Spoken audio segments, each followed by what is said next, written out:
Hi అండి. మీరెప్పుడైనా వంకాయ మామిడికాయ కర్రీని టేస్ట్ చేశారా? నేనైతే ఒక 2 టైమ్సే చేశానండి. ఇప్పుడు కూడా చేద్దామనైతే కర్రీ అయితే ట్రై చేస్తున్నాను. ఇంట్లో ఒక మామిడికాయ ఉందనమాట. సో, అది ఎలా చేసుకోవాలన్నది ఈ వీడియోలో చూపిస్తున్నాను. ఫస్ట్ వచ్చేసి స్టవ్ ఆన్ చేసి పాన్ పెట్టుకొని అందులో ఎండుమిర్చి, పచ్చిమిర్చి, జీలకర్ర, ఆవాలు, కరివేపాకు వేసి పోపు వేసుకోవాలండి. అది ఫ్రై అయిన తర్వాత ఉల్లిపాయ ముక్కలు వేసి, ఉప్పు, పసుపు వేసి ఉల్లిపాయలు పింక్ కలర్‌లో అయ్యేంత వరకు అంటే ఒక 30% వరకు కుక్ అయ్యేంత వరకు కుక్ చేసుకోవాలి.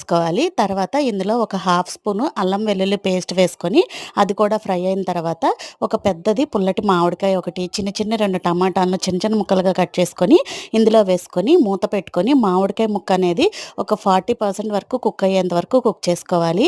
ఇందులో సన్నగా పొడుగ్గా కట్ చేసుకున్నటువంటి వంకాయ ముక్కలను వేసుకొని చిన్న మంట పెట్టి వంకాయ, మామిడికాయ, ఉల్లిపాయ అన్నీ సాఫ్ట్‌గా కుక్ అయ్యేంత వరకు చక్కగా చిన్న మంట మీద ఫ్రై చేసుకోవాలండి. ఫైనల్‌గా ఉప్పు ఒకసారి చెక్ చేసుకొని, కారం వేసుకొని, ఫైనల్‌గా కొత్తిమీర వేసుకుంటే వంకాయ, మామిడికాయ కర్రీ టేస్ట్ సూపర్